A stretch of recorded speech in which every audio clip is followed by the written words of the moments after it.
GBMP proudly presents the next powerful installment in the Lean video series, Total Productive Maintenance, Seeing the Invisible. John demonstrates that our equipment typically runs at shockingly low productivity rates, resulting from breakdowns, setups, idling and minor stoppages, startup losses, reduced speed, and defect production. Mostedler, I need you to come up and fix another machine that's a higher priority, please. Let's go. If you had 100 maintenance jobs in your facility, how many of those would be fixing something? And how many would be actually doing preventive maintenance? So you can see as we get out of that, start to get out of that breakdown mode, and 90 jobs out of 100, 80 jobs out of 100, 70 jobs out of 100, because those jobs are 10 times the cost, we can literally reduce maintenance costs while we're driving up productivity if we do it the right way. John demonstrates the drawbacks of running in the breakdown mode, where confusion, frustration, and the adversarial relationship are in control. He shows us how to save surprisingly large percentages of our existing maintenance costs, money we can then feed back into our maintenance department in a self-sustaining, self-growing process that yields compounding results.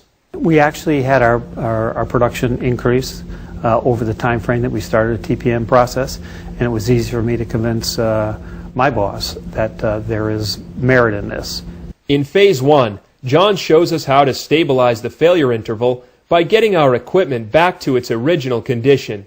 Next, we learn to boost our equipment's productivity by correcting design weaknesses and attacking the easy-to-fix but recurring and often invisible problems that decrease our efficiency.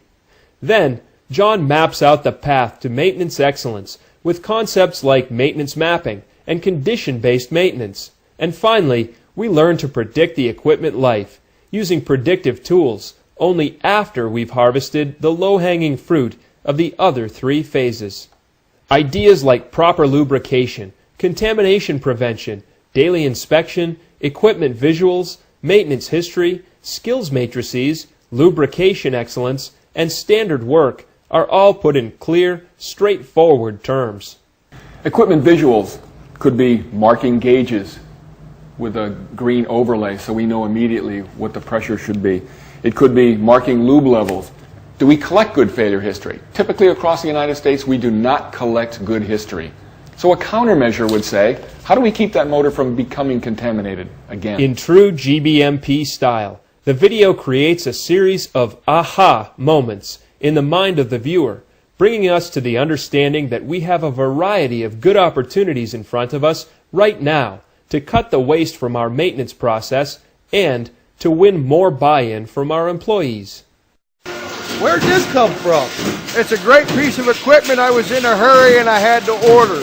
This is a complete different make than our other ones. Why didn't you stay with the same make? So we have extra parts in that for it. Involving maintenance up front when you purchase equipment is very important because they'll be able to help you standardize the components and avoid some of the problems of how difficult it is to access valves and various components, get them more accessible so when the machine comes in, it is very easily maintained and it's standardized with what is in the rest of the factory.